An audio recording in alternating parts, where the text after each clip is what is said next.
Meus amigos, nós vamos falar agora sobre as graças e milagres de São Charbel. Quando São Charbel estava na Terra, ele tinha um poder que curava os doentes e inclusive acalmava os espíritos do mal. Por exemplo, uma vez durante o trabalho no campo, uma cobra saiu de uma moita e se aproximou, ameaçadora. Os trabalhadores leigos tentaram em vão matá-la ou espantá-la. Vão para o lado de São Charbel, que estava pertinho. Ele chega, sereno, e aproxima-se da cobra com calma. Esta se imobilizou. Fazendo um gesto, São Charbel diz: "Vá embora daqui, ó bendita." E a cobra deslizou calmamente por perto dele e foi embora. Em 1885, os gafanhotos invadiram a montanha libanesa e começaram a devastar uma região. Eles foram afastados pelas preces do Padre Charbel e sua bênção. Muitos doentes, considerados perdidos pela medicina, encontravam cura repentina sob a influência do Padre Charbel, que em geral chegava, rezava, abençoava a água, aspergia o doente, olhando-o longamente, e depois rezava de novo. O doente levantava-se e estava curado. Um dia levaram o Padre Charbel a um jovem conhecido como o louco de uma pequena aldeia. Esse louco, como assim era chamado, era violento, indomável, agressivo e muito perigoso. O Padre Charbel libertou-o das cadeias e mandou-o colocar-se de joelhos. O jovem, com calma, obedeceu. São Charbel colocou as mãos sobre a cabeça dele e rezou.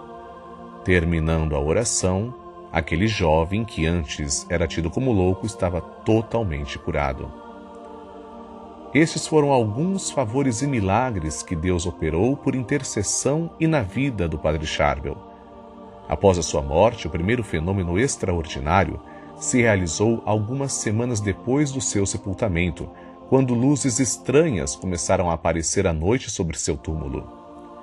Os fiéis da vizinhança alertaram o superior do convento, que uma noite percebeu pessoalmente o fenômeno prodigioso. Sob o efeito das luzes e dos milagres, ele solicitou autorização ao patriarca maronita para abrir o túmulo e transferir o corpo para um sepulcro mais honroso e digno. A autorização foi concedida com a condição de que o corpo fosse conservado num lugar bem fechado.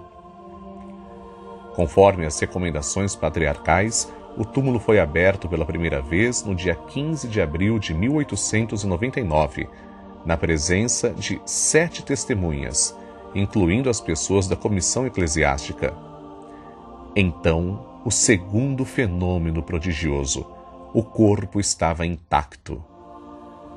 De fato, as mãos repousam sobre o peito, segurando o crucifixo. O corpo estava flexível. O rosto e as mãos eram como de um homem adormecido. De um dos lados do corpo escorria um sangue vermelho, misturado com uma espécie de água, o suor. Os paramentos, cheios deste líquido, foram trocados e conservados até hoje. Caso extraordinário.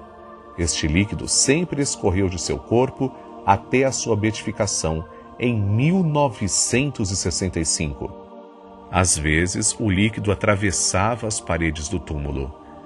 Também foi aberto, com a presença das 2 comissões eclesiástica e médica, em 1901, em 1909, em 1926, dia 9 de outubro, em 1927, no dia 24 de julho, em 1950, no mês de fevereiro, em 1952, no mês de agosto, e em 1955, no mês de setembro.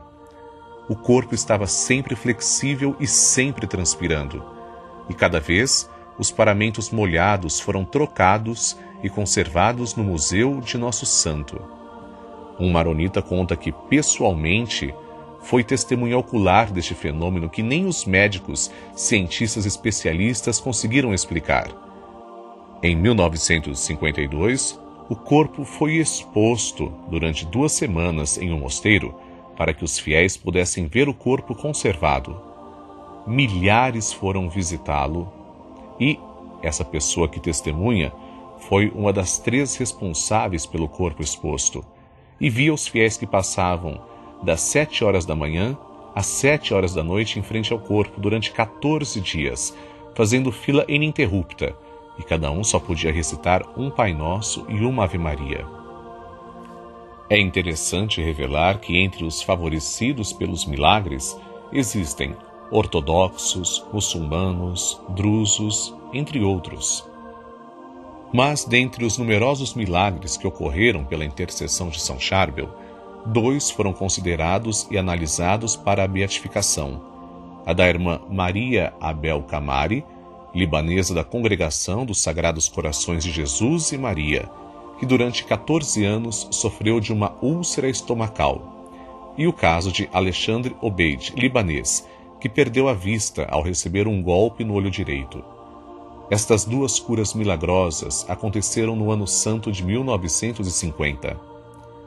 Para a canonização, estudou-se mais um milagre, o de Mariam Assaf Avad, libanesa, de 68 anos de idade. Em 1966, ela sofria de um câncer na amígdala direita. Era um tumor maligno e a paciente foi desenganada. O câncer lhe causava muitas dores e dificuldade para respirar e engolir. Em dezembro de 1966, pedindo a intercessão de São Charbel, ela se curou de sua doença. No entanto, o milagre mais forte concedido pela intercessão de São Charbel é a conversão de um grande número de fiéis. De fato, numerosos cristãos que estão afastados dos sacramentos da confissão e da Eucaristia, ou mesmo afastados totalmente da vida da Igreja, voltam a Jesus visitando o túmulo de São Charbel, mudam de conduta e adotam uma vida coerente e cristã. O seu túmulo é frequentemente visitado no inverno e no verão, e a devoção por ele se tornou universal. São Charbel foi beatificado no dia 5 de dezembro de 1965 por sua santidade, o Papa São Paulo VI, na presença dos compatriotas, de todos os cardeais e bispos de toda a Igreja Católica, que se encontravam em Roma por ocasião do encerramento do Concílio Vaticano II, e todos assistiram a essa cerimônia memorável.